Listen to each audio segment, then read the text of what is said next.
My name is Amy Lowe. I'm 28 years old. On Thanksgiving 2025, I walked into my parents' house in Greenwich, Connecticut, wearing the same steel-toe work boots I'd had on all day. They were caked in dried concrete. The second I stepped inside, my mother's eyes dropped to the floor. "Amy," she said, voice tight, "you couldn't have worn something cleaner?"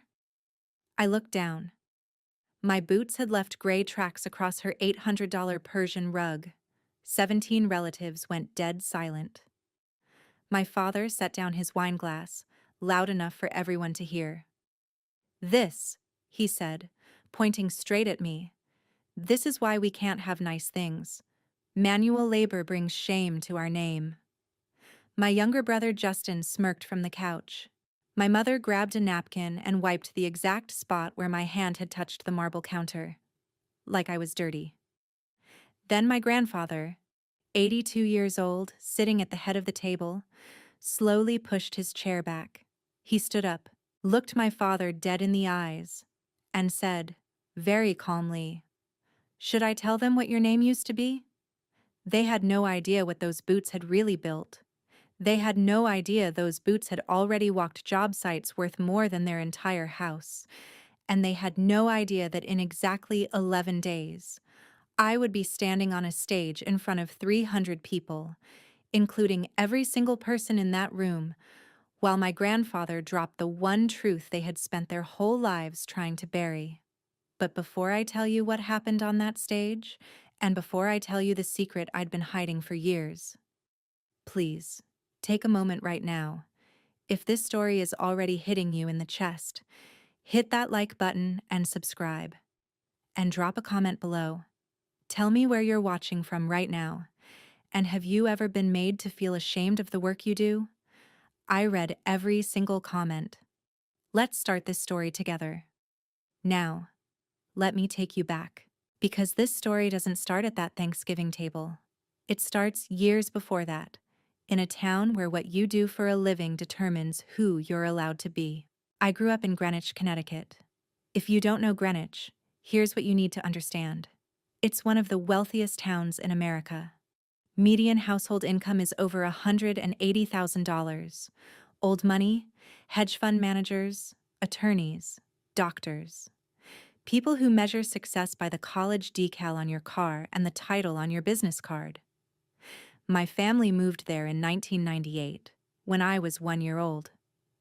My father, James Lowe, had just started his financial consulting firm. My mother, Lauren, stayed home to raise me and my brother, Justin, who came along 2 years later. We lived in a 4-bedroom colonial in the Riverside section. The kind of house with crown molding and a circular driveway, and neighbors who hired landscapers because doing your own yard work was, apparently, beneath us. My father made sure everyone knew we'd made it. He joined the country club. He drove a black BMW. He told people at parties that his firm managed high net worth portfolios. And he was very, very careful about one thing: making sure nobody knew where he'd come from. Because here's what I didn't know until much later. My father's name wasn't always Lowe. It used to be Lubinsky. My grandfather, Samuel Lubinsky, built half of Greenwich with his own hands. He was a mason for 50 years. Brick, stone, mortar, historic restorations, the kind of work that lasts centuries. He started his own company, Lubinsky and Son Masonry, in 1975. He employed 6 to 12 men at a time. He worked 60-hour weeks. He came home covered in cement dust, and my father hated every second of it, not the work itself. My dad was good at it. There are photos of him at 16, standing on scaffolding next to my grandfather, trowel in hand, cement stains on his jeans. He looks proud in those pictures, strong. Before something broke inside him and convinced him that using your hands made you less than. My father changed his name in 1995. He was 25 years old, fresh out of Central Connecticut State University with a business degree. He filed the paperwork in April. Lubinsky became Lowe, cleaner, Simpler, Anglo-Saxon, professional. The reason listed on the legal form was professional advancement. My grandfather didn't speak to him for 6 months, but this is what my family never talked about, what they buried along with the name. My father worked as a truck driver for 6 years to pay for college. Not a quick summer job. 6 full years. 1989 to 1995. Cisco Foods. Commercial delivery. Long-haul routes through Connecticut, New York, New Jersey, Massachusetts. He drove 65 hours a week. Made $12 an hour at first, 18 by the end. He earned every penny of that business degree with his hands on a steering wheel and his back bent over loading docks.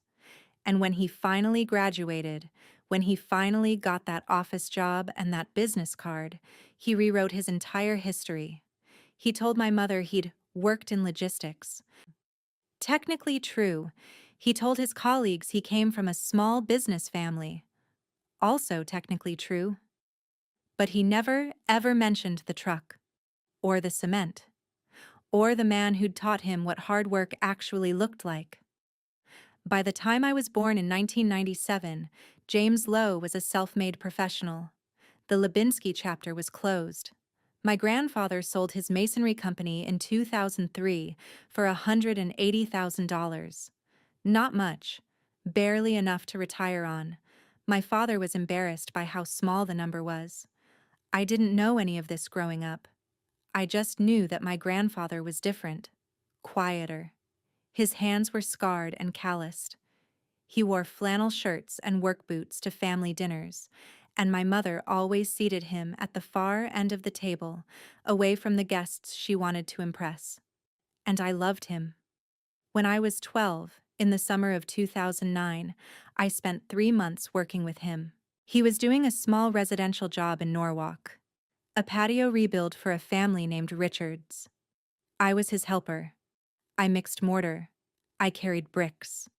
I learned how to read a level and why plumb matters and how to clean a trowel so it lasts 40 years. My grandfather was patient, methodical. He treated me like an apprentice, not a child. He paid me $8 an hour. I saved every penny. $600 total. And on the last day of that summer, he let me lay 15 bricks myself. He supervised everyone, checked my lines, tapped them level. Those 15 bricks are still there. I drive by sometimes just to see them. My grandfather said something to me that summer that I've never forgotten. We were sitting on the tailgate of his truck, eating deli sandwiches, cement dust on our hands. He looked at the patio we'd just finished and said, "Amy, you see this? The man who built this? Nobody's going to remember his name. But his work is still standing. That's legacy. That's what your hands can do." I was 12. I didn't fully understand what he meant, but I remembered it. My father's reaction when he saw the photo my grandfather took of me that day. Cement on my face, trowel in hand, huge smile, was to say, "Don't show that to anyone." By the time I was 16, the dynamics in my family were clear. Justin was the golden child. He played lacrosse. He got good grades. He went to Dartmouth. Then he got his MBA from NYU Stern. Then he landed a job as an investment banking associate at a boutique firm in New York City. Base salary, $180,000. Annual bonus, $35,000. My parents paid $75,000 toward his MBA. They called it an investment in his future. I, on the other hand, was the disappointment. I went to community college for 2 semesters, Norwalk Community College. I tried fashion design because I didn't know what else to do. I hated it. I dropped out in 2016. My parents were mortified. My father asked me more than once when I was going to figure my life out. I got a job with a temp agency doing traffic control, holding stop signs on road construction sites. $22 an hour. I wore a high-vis vest and steel-toe boots and stood in the sun for 8 hours a day while cars honked at me. My family assumed this was my ceiling, but here's what they didn't know. I liked the job sites. I liked watching the crews work. I liked the precision of it, the physics. The way a project that looked like chaos from the outside was actually a sequence of carefully timed moves. I started asking questions. How do you grade a road? How do you pour a foundation in the rain? What's the load-bearing tolerance for that beam? The site supervisor started giving me real answers. One of them, a guy named Connor, 28, civil engineer, told me I should go to trade school. He said I had the mind for it. He said the industry needed people who could think and build. So in 2018, I enrolled in the Connecticut School of Construction. 2-year program. Masonry certification. Project management. I worked temp jobs during the day and took classes at night. I paid every dollar myself. My student loan balance at the end, 0. My family never asked what I was studying. They assumed I was still figuring things out. In 2019, I took my contractor's licensing exam. 400 hours of studying. The pass rate was 52%. I scored 91. On June 12, 2020, at 23 years old, I became a registered major contractor in the state of Connecticut. License number MC-03-92156. The youngest person in the state to earn that license that year. The only woman. I didn't tell my family, not because I was ashamed, but because I wanted to build something first. I wanted proof. So on March 12, 2021, I filed the paperwork to incorporate Cornerstone Infrastructure LLC, Stamford, Connecticut. Owner and lead contractor, Amy Lowe. My first contract was for $85,000, a small municipal repair job in Norwalk. The client took a chance on me because I'd worked with his crew before, and he knew I showed up on time and got it done right. I finished that job 3 weeks early and $4,000 under budget. Word got around. By the end of 2021, I had 6 employees. By the end of 2022, I had 15. By the end of 2023, I had 28. By the end of 2024, my company's revenue was $8.3 million. And my family still thought I made $22 an hour holding road signs, because I never corrected them. Every time they asked what I did for work, which was rare, I just said, construction. They heard, laborer. I didn't clarify. And when they made comments at family dinners about how I worked with my hands or how I should think about going back to school, I just nodded and changed the subject. It was easier than explaining. Or maybe I was waiting for the right moment, waiting for the proof to be so undeniable that they couldn't dismiss it. That moment came in October 2025. The Fairfield County Historic Town Hall was built in 1876.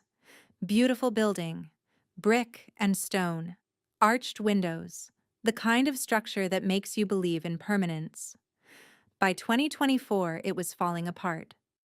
The town put out a request for proposals: full exterior restoration, masonry repair, new windows, electrical and plumbing updates, a DA compliance, all while maintaining strict historic preservation guidelines. It was the biggest project in Fairfield County in 20 years. Estimated cost, $12.5 million. 9 contractors submitted bids. 2 were major firms from Boston. 3 were from Hartford. 4 were local. My company, Cornerstone Infrastructure, was one of the local 4. I spent 3 weeks on that proposal. 87 pages, detailed timeline, crew bios, safety records, insurance, bonding, references from 8 completed projects, photos of my work. On October 15, 2025, I sat in Fairfield Town Hall across from the town manager, Richard Aldridge, and 2 town councilors. My attorney, Victoria Hayes, sat next to me. Victoria is 38. Stanford Law. She helped me structure my company back in 2021, and she's been my attorney ever since. She's one of the only people who actually knew what I was building. Richard Aldridge looked at me across the table and said, "Ms. Lowe, I'm going to be honest. When I first saw your age, I was skeptical. But then I saw your portfolio. And then I learned your grandfather was Samuel Lubinsky." I blinked. "You know my grandfather?" "He did the brickwork on the old library in 1991, Richard said. "Still perfect. Not a single crack." That told me everything I needed to know about your work. We signed the contract that day. $12.5 million, 18-month timeline, my name on every permit, my license number on every state document. When I walked out of that building, Victoria grabbed my arm and said, "Amy, do you understand what this means?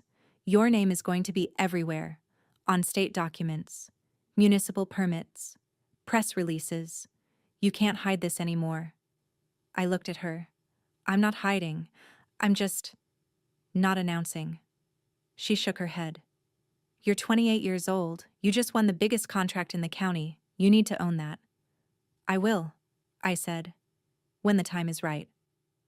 The press release went out 5 days later. Small mentions in the Fairfield Citizen and the Connecticut Post. My name was in both articles.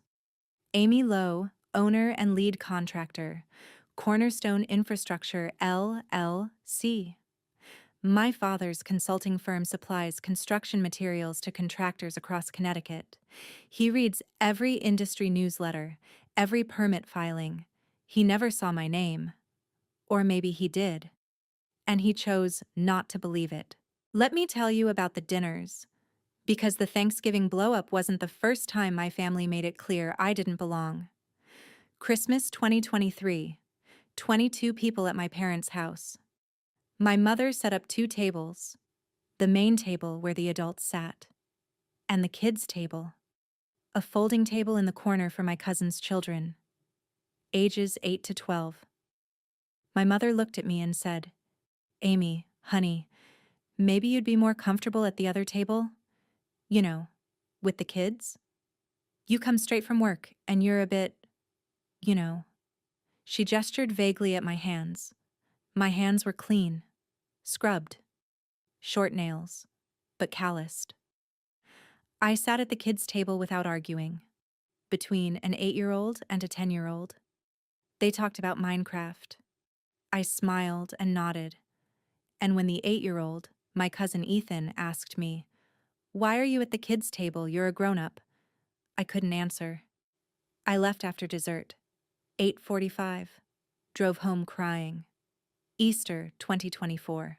Justin brought his girlfriend, Stephanie, corporate lawyer, Skadden Arps, $220,000 salary. Justin introduced me to her like this. "This is Amy, my sister. She's the one who works with her hands. You know, manual labor stuff." Stephanie gave me a polite smile, the kind of smile you give someone you pity.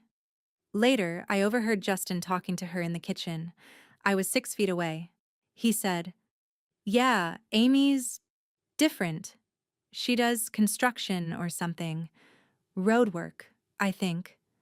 She doesn't really talk about it. I think she's kind of embarrassed, honestly." I was standing right there. I left early that day, too. July 2024. Family reunion at my Aunt Diane's house in Westport. 40 people. My father organized a photo. He gathered everyone he called the kids who made something of themselves. Justin, 4 cousins, all professionals, lawyers, doctors, an architect. He didn't call my name. I stood 10 feet away, near the dessert table, watching. My father made eye contact with me, looked away. The photo was posted on the family Facebook group later that night. Caption, "So proud of our accomplished family." 47 likes. I wasn't tagged. My Aunt Diane, my grandfather's daughter, walked over to me during dessert, put her hand on my shoulder, whispered, "He's a fool. Samuel told me what you're doing. I'm proud of you." I said, "Thanks, Aunt Diane." My voice cracked. That night, my grandfather called me. 9 p.m. He said, I saw the photo. I wasn't in it either. Wanna know why? Because I'm too busy being proud of you to pose for his bullshit. I laughed. Then I cried. September 2024. My father hosted a business mixer at the house. 32 people, colleagues, potential clients. I stopped by because I thought it was a family gathering. When I walked in and saw it was a work event, I should have left. But my father saw me. He introduced me to one of his clients, a developer named Doug Parsons. Doug, this is my son Justin, investment banking, doing very well, and, He looked at me, paused. This is Amy. She's, taking some time to figure out what she wants to do. I stood there, in my clean jeans and my nice blouse, and I shook Doug's hand. And I smiled. And I left. I stayed for 12 minutes, drove home crying again. 3 weeks later, I won the $12.5 million contract. Doug Parsons was on the selection committee. He voted for me. He had no idea I was James Lowe's daughter, because my father had never told anyone I existed. October 19th, 2024. 4 days after I won the Fairfield contract. My mother's 58th birthday. Dinner at the Capitol Grill in Stamford. 15 minutes from my office. The irony wasn't lost on me. 6 of us at the table. My parents. Justin. Justin's girlfriend Stephanie. Me. And at some point during the appetizers, my mother started talking about me like I wasn't sitting 4 feet away. I just worry about her, you know? She said to my father. She's 28. No career. No boyfriend. Just working outside all day. What kind of life is that? Justin chimed in. Maybe we should, stage an intervention? Get her to see a career counselor or something? My father sighed. She's stubborn. Gets it from my father. My grandfather wasn't at that dinner. He'd been too tired to come. I sat there, picking at my salad, silent. Stephanie looked uncomfortable. To her credit, she tried to change the subject. But the damage was done. When dessert came, chocolate cake, my favorite, my mother offered me a slice. At least have some cake, honey. You look thin. Are you eating enough? I declined, excused myself to the bathroom, sat in the stall for 6 minutes, staring at the tile floor, composing myself. When I came back, I said, I have an early site visit tomorrow. I need to go. It was 8:45. Dinner wasn't over until 9:30. I left $60 in cash on the table for my portion. Walked out before the check arrived. In the restaurant bathroom, I'd stared at myself in the mirror. And I'd thought about the contract sitting in my office safe, the permits with my name on them, the $12.5 million. And I thought, just one more month. Then they'll know. And I'll never have to sit through another dinner like this again. 1 week after Thanksgiving, I received an invitation in the mail. Justin's wedding, June 14th, 2026. The Plaza Hotel in New York City. 300 guests. Estimated cost, somewhere between $80,000 and $100,000. My role? Bridesmaid. Obligation to family. But here's what was written on my invitation, in Stephanie's handwriting. No +1 for Amy. Work schedule unpredictable. Everyone else got a +1, even my cousin Emily's boyfriend who she'd been dating for 3 months. But not me, because my work schedule was unpredictable. I had a boyfriend, Connor, the site supervisor who'd told me to go to trade school back in 2018. We'd been dating for 8 months. Serious. But I'd never introduced him to my family because I knew they'd judge him. He worked construction. He wore boots. He drove a pickup truck. He was exactly the kind of man they'd look down on. When I told Connor about the wedding invitation, he said, "Fuck them. You don't need their permission to bring me." I put the invitation on my desk, next to the program from the awards gala on December 8th. 2 events. Two versions of my life. One where I was invisible, one where I was celebrated. And I had to decide which one was real. December 3rd, 2025. 5 days before the gala. I went to my grandfather's house in Norwalk. Small Cape Cod. 3 bedrooms. He'd bought it in 1978. My grandmother, Martha, died in 2019. He hadn't cleaned out the attic since. We spent the afternoon going through boxes, and that's when I found it. A cardboard Budweiser box, labeled in black marker, Lubinsky Masonry, 1975 to 2003. Inside were 47 photos, 12 documents, old tools, business cards, letterhead that said Lubinsky and Son Masonry across the top. My grandfather sat next to me on the attic floor. He held up a photo from 1984. My father at 16, standing on scaffolding, cement-stained jeans, trowel in hand, arm around my grandfather, both of them smiling. My grandfather's voice shook. This was your father, before he forgot who he was, before he buried the name. He was good, Amy. Really good. Strong. Proud. And then, something happened. College, maybe. The world told him he wasn't good enough. I don't know. But he used to look at me the way you look at me now. He wiped his eyes. I miss that boy. At the bottom of the box, I found 2 pieces of paper. The first was a birth certificate. James Michael Lubinsky, born March 3rd, 1970. The second was a court document. Name change. Filed April 15th, 1995. Approved May 2nd, 1995. Reason listed. Professional name preference. I looked at my grandfather. He was crying. He came to me. My grandfather said. He said, Dad, I need you to understand. Nobody's going to hire a Lubinsky. It sounds too blue collar.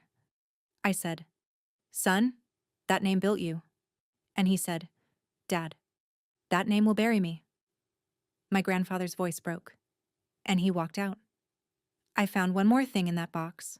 A letter, handwritten, 1 page, blue ink, dated September 12th, 2010. It was addressed to my father, but the envelope had never been stamped, never mailed. It said, James, I'm proud of what you became. The business, the house, the success. But don't forget what we were. Those hands that you hide, they built more than buildings. They built you. And now Amy's got those same hands. Don't make her ashamed of them like you were of yours. Love, Dad. I held that letter in my hands, 15 years old, written when I was 13. My grandfather said, I chickened out, thought it would make things worse. Maybe if I'd sent it, things would be different. I folded the letter carefully, put it in my wallet. I'll carry it for you, Grandpa. December 7th, 2025, the night before the gala. I finished work at 6 p.m., drove home. The route took me past my parents' street. I slowed down, looked at the house. Lights on, family inside. Normal Sunday evening. I didn't stop. I kept driving. And I realized something. I didn't need their permission anymore. Not to build, not to succeed, not to exist. I got home at 7:15, ordered Thai food, pad see ew, ate alone, watched TV but didn't pay attention. At 9 p.m., I took out the clean pair of work boots I'd bought specifically for the gala, Timberland Pros. Same style as my everyday boots, but new, polished. I set them next to my suit, charcoal gray, Theory brand, $848. I'd bought it at Nordstrom in Greenwich 3 days earlier. The sales associate had asked what I was shopping for. A gala, I said. Oh, wonderful. What do you do? I'm a contractor. She paused, looked confused. This is very professional for that. That's the point, I said. Now those boots sat next to that suit, 2 parts of the same person. I didn't sleep much that night. I got up at 2 a.m. and practiced my acceptance speech in the bathroom, whispering so my neighbors wouldn't hear. I'd written 6 drafts. This was the final one. 380 words, 3 minutes and 20 seconds. It focused on Samuel, on craft, on legacy, on the work mattering more than the title. It didn't mention my family directly, but the subtext was clear. I went back to bed. Woke up at 5:30 without an alarm. December 8th, 2025. The day everything changed. The Wadsworth Atheneum Museum of Art is in Hartford, 85 miles from Greenwich. I left my apartment at 4:30 p.m. in my Ford F250. The valet looked surprised when I pulled up. Most guests were arriving in BMWs and Mercedes. I tipped him $10. Inside, I was escorted to the recipients' lounge. 6 award winners, 4 men between 48 and 67. 1 woman, 54, and me, 28. One of the men asked what I did. "I'm a contractor," I said. "Oh, like project management?"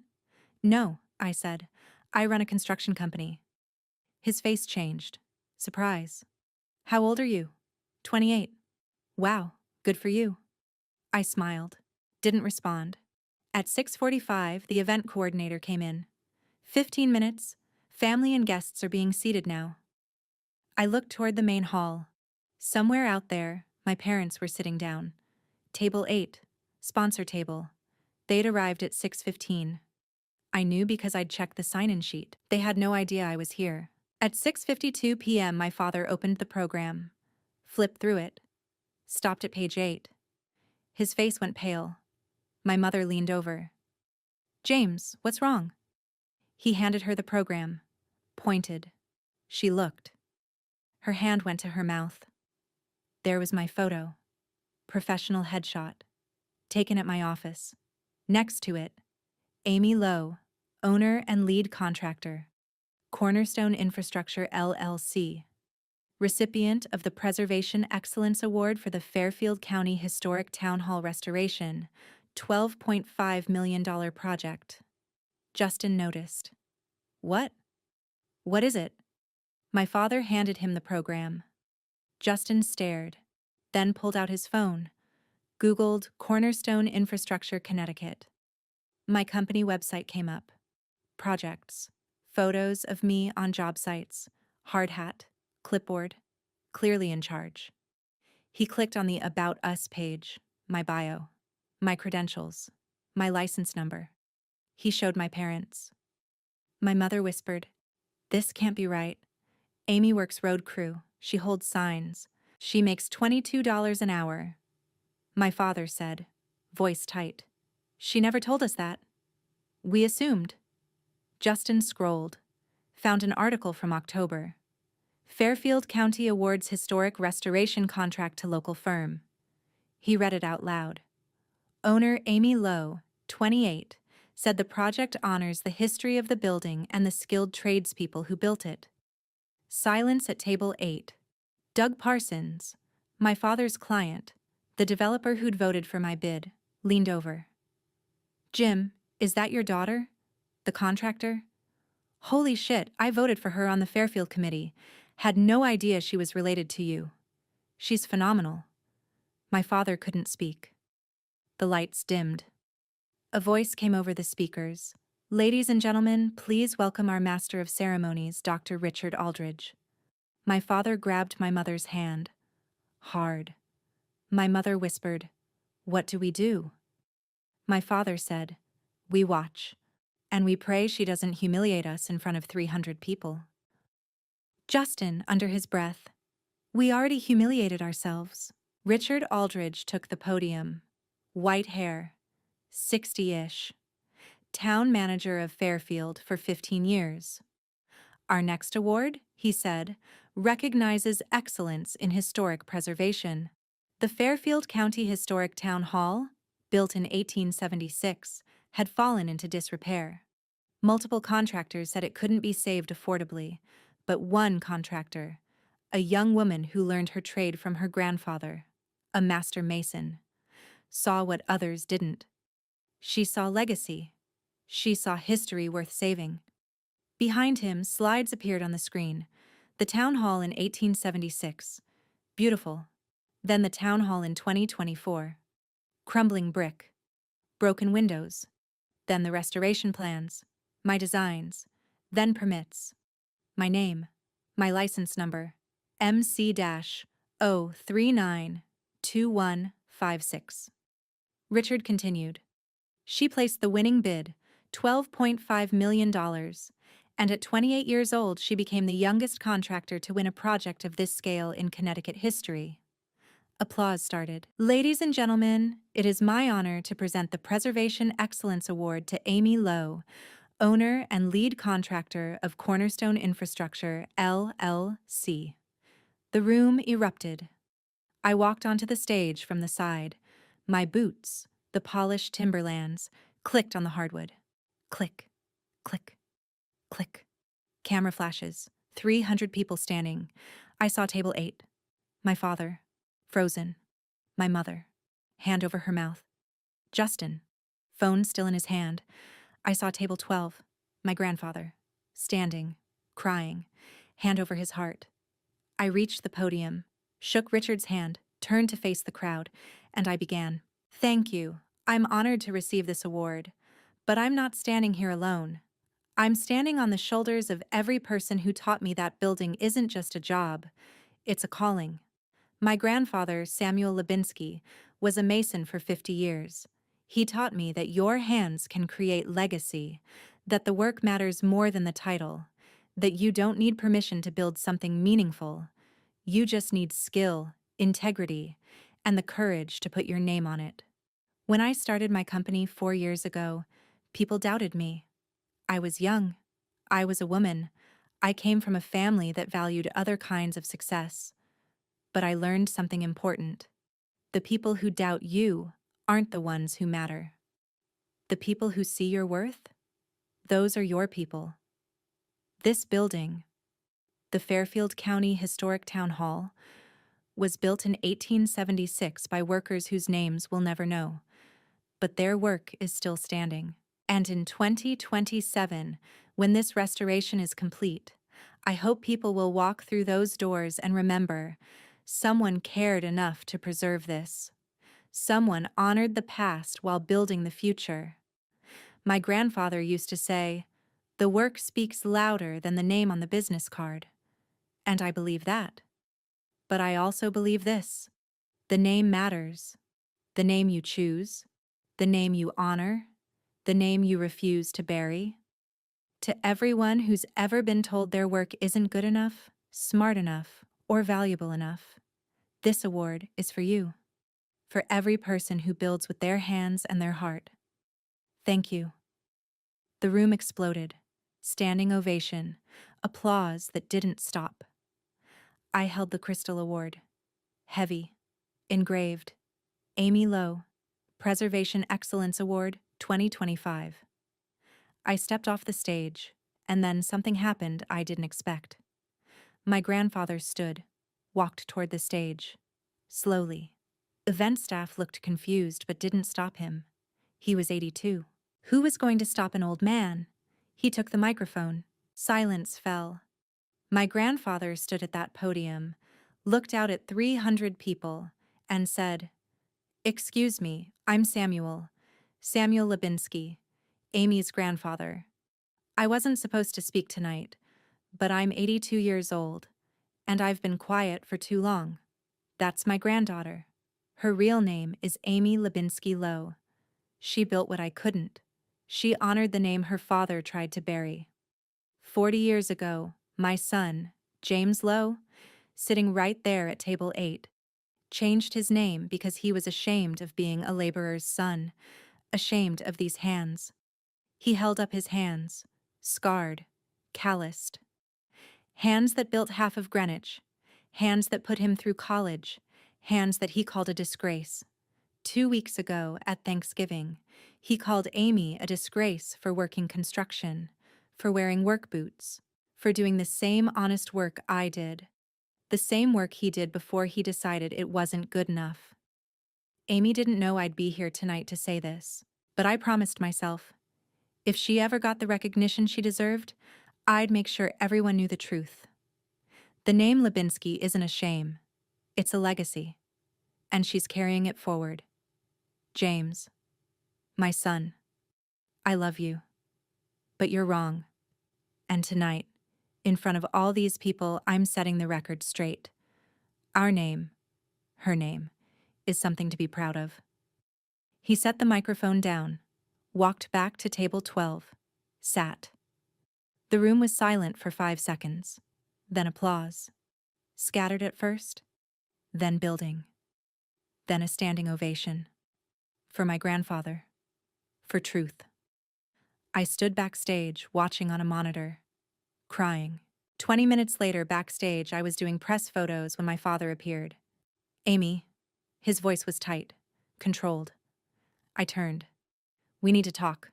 Now. I looked at him. No, Dad. We don't. Not tonight. You humiliated me, in front of everyone, my clients, my colleagues. I set down the award, stepped closer. I didn't humiliate you. I accepted an award I earned. You humiliated yourself by assuming I wasn't worth knowing. His face went red. You lied to us. I never lied. You never asked. You let us think. You chose to think. You chose not to believe I could be more than what you decided I was. My mother appeared behind him. Amy, please, can we just talk? Mom, not now. I have press. I have people who actually want to celebrate with me. You can go home. My mother started crying. We're proud of you. I cut her off. Stop. Don't do that. Don't pretend now. I needed you to be proud 2 years ago. 4 years ago. When I started my company. When I won my first contract. Where were you then? Silence. My father tried. We didn't know. You didn't want to know. There's a difference. I turned my back, walked toward my grandfather, toward Paul, my foreman, toward Victoria, my attorney, toward the people who'd seen me all along. Behind me, I heard my mother call, Amy, please. I didn't turn around, not because I didn't love them, but because I finally loved myself more. 15 minutes later, Justin found me. Amy, hey. I was standing with my grandfather, Paul, Victoria. Justin approached slowly, hands in pockets. I need to say, I'm sorry. I didn't know. About the company, about any of it. I looked at him. I know you didn't, Justin. Why didn't you tell us? Why didn't you ask? In 4 years, how many times did you ask me about my work? Actually ask? Not dismiss it. Not mock it. Ask. He was quiet. That's what I thought, I said. Can we start over? Maybe, but not tonight. Tonight, I'm celebrating with the people who've been here all along. Justin looked at my grandfather, at Paul, at Victoria. He got it. I'll go, he said. He turned, stopped, turned back. For what it's worth? That speech was incredible, and I'm sorry I never saw how incredible you are. Thanks, Justin. He left, and I felt something unexpected. Not anger, not satisfaction, just sadness. For all the years we could have had, my grandfather handed me something, a photo, from the box in his attic. 1985. My father at 15. My grandfather at 42. Both on scaffolding, cement-stained, arms around each other, smiling. On the back, in my grandfather's handwriting, Lubinsky and Son Masonry, Morrison Project, summer 1985. Proud of my boy. My grandfather's voice was soft. This was him. Before he forgot who he was. He was a good worker, Amy. Strong. Proud. Something happened. Maybe college. Maybe the world told him he wasn't good enough. I don't know. But he used to look at me the way you look at me now. His voice broke. I miss that boy. I held the photo, looked at my father's young face. before the shame. I'm not asking you to forgive him tonight, my grandfather said, but maybe, someday. He's my son, and you're my granddaughter, and I love you both. I put the photo in my purse. Thank you, Grandpa. I left the gala at 9:30, said goodbye to my grandfather, to Paul, to Victoria, walked to the valet, got into my truck, sat there for 5 minutes, engine off. On the passenger seat, the Crystal Award, wrapped in my jacket, my phone, 89 notifications. I didn't check them yet. I just sat, processed, felt everything: exhaustion, relief, pride, sadness, hope. I started the truck, drove home. The route took an hour and 25 minutes. I-84 West, I-91 South, Route 15 to Stamford. I got home at 10:55. Carried the award inside, set it on the coffee table, then moved it to the shelf next to the photo of me and my grandfather from summer 2009. Perfect placement. I stood there in my $800 suit and my polished work boots. And for the first time in my life, I didn't feel like I had to prove anything to anyone. I was enough. I'd always been enough. They just couldn't see it. The next morning, I woke to 200 notifications: news articles, Hartford Courant, Connecticut Post, Fairfield Citizen, headlines, Young Contractor Wins Award, and Grandfather's Emotional Defense. Text messages from relatives, some congratulations, some confusion, some asking why I'd never told them. I responded to the supportive ones, ignored the rest. My phone rang. Unknown number. Hello? Ms. Lowe, this is the Hartford Business Journal. We'd like to feature you in our 30 Under 30 issue. 2 months later, late January 2026. My company was thriving. 2 new contracts, $6.8 million combined, a third in negotiation. I'd hired 4 more employees, 39 total now. My office had expanded, 1,600 square feet. And something else had changed. On January 15th, a letter arrived. Handwritten. 2 pages. From my father. It said, "Amy, I don't know how to start this except to say, I'm sorry. I was wrong. About you. About your work. About what matters. I spent 40 years running from my past because I thought it defined me. But you showed me that our past is only part of who we are. You took the name I buried and you honored it. You built something I was too afraid to build. I'm proud of you. I should have said that years ago. I'm saying it now, even though I know it's late. Can we talk? Dad." I waited 13 days. Then I texted, "Coffee?" We met on January 28th. Starbucks, Stamford. We talked for 2 hours. He cried. First time I'd seen that since I was a child. He apologized for everything. Thanksgiving, the years of dismissal, the name change, not seeing me. I said, "I forgive you. But things are different now. I'm not asking for your approval anymore. If you want a relationship, it's on my terms." He agreed immediately. Asked if he could see the job site. I was surprised, but I said yes. On February 5th, he came to Fairfield. Watched me work for 3 hours. Saw my crew respect me. After, he said, "You're better at this than I ever was. We're not fixed. We might never be the family we could have been, but we're talking." Justin joined my company on February 1st. Financial advisor. Took a 50% pay cut from investment banking. He's learning the business, proving commitment. Our relationship is careful, professional, but the teasing is starting to come back. My mother calls every Thursday at 7 p.m. Started mid-December. We talk. Small talk at first. Now deeper. She went to therapy, working on her own complicity. She visited my office on January 22nd. First time ever. She cried when she saw my awards, my photos, my crew. On December 20th, 2025, I announced the Lubinsky Trade Scholarship. $250,000 initial funding, $50,000 per recipient, distributed over 4 years. For students from working-class families pursuing skilled trades. 47 applications in 3 weeks. The first recipient, Maria Gonzalez, 19, from Bridgeport. Her mother cleaned houses for 20 years to support 3 kids. Maria wants to be a mason, like her uncle in the Dominican Republic. He died in a construction accident in 2019. She's honoring his memory by learning the craft right. On January 16th, we held a small announcement at my office. Maria, her family, my grandfather, my crew. I gave a short speech. 3 minutes.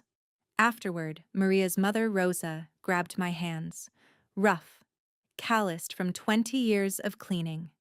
She said, "You gave my daughter permission to be proud of her hands, like your grandfather gave you." And I thought, that's it. That's why we build. Not just buildings, but futures, legacies. The next generation of people who won't have to apologize for their work. Late January. Job site, Fairfield. Project 45% complete. Ahead of schedule. I'm teaching a new apprentice. Sophie, 22. Started January 6th. We're sitting on my truck tailgate, lunch break, sandwiches from the food truck. She asks, "Amy, can I ask you something personal?" "Yeah." "Did your family support you when you started, or did you have to do it alone?" I pause. Look at my boots. The same Timberlands I wore to the gala, now properly worn, scuffed, cement stains, broken in from 8 weeks of work. Not at first, I say. They thought I was making a mistake, thought I was wasting my potential. But I didn't wait for their permission. I built this company because I believed in it. And eventually, some of them came around.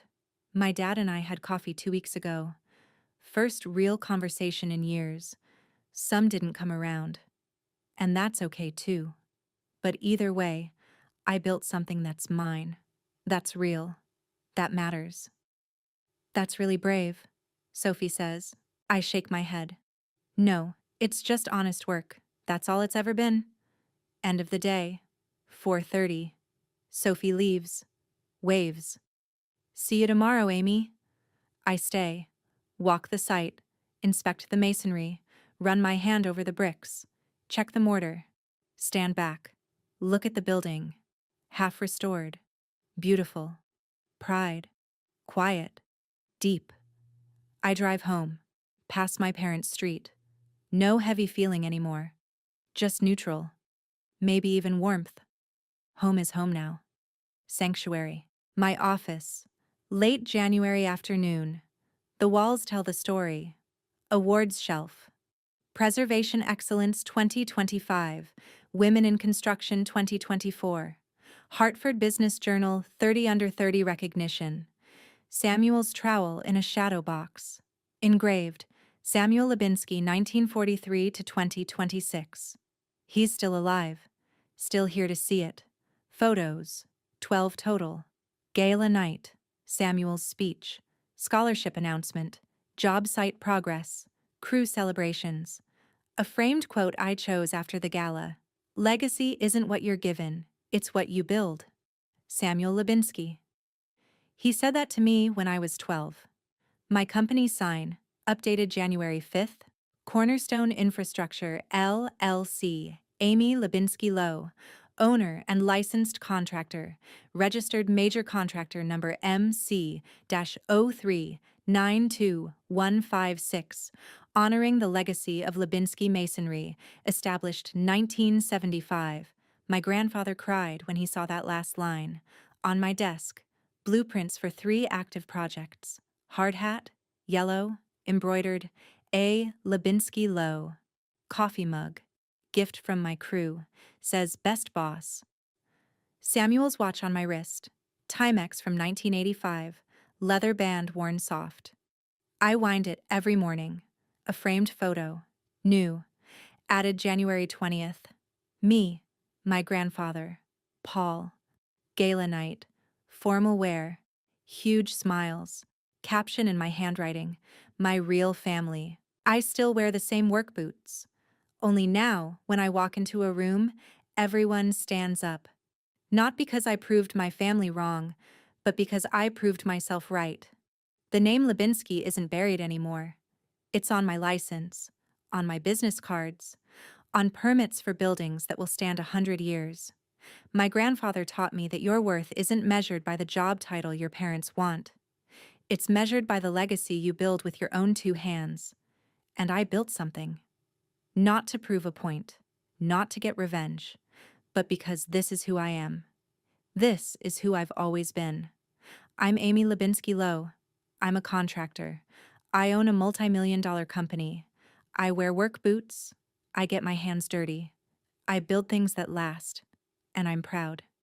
Not proud that I was right, but proud that I never stopped believing I could be. It's late January. My company is growing.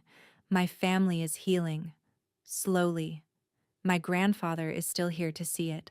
And every morning, I wake up and I don't have to hide anymore. That's the real victory.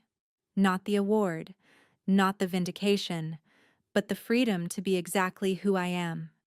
These boots have walked a long road, from my grandfather's job sites when I was 12, to that Thanksgiving dinner where I was called a disgrace, to a stage where 300 people stood up for me, and now they walk my own job sites, building my own legacy, on my own terms. If you're out there, hiding who you are because someone told you it wasn't good enough, stop. Build it anyway. They'll see it when it's too big to ignore. And when they finally do, you won't need their approval anymore, because you'll already have yours.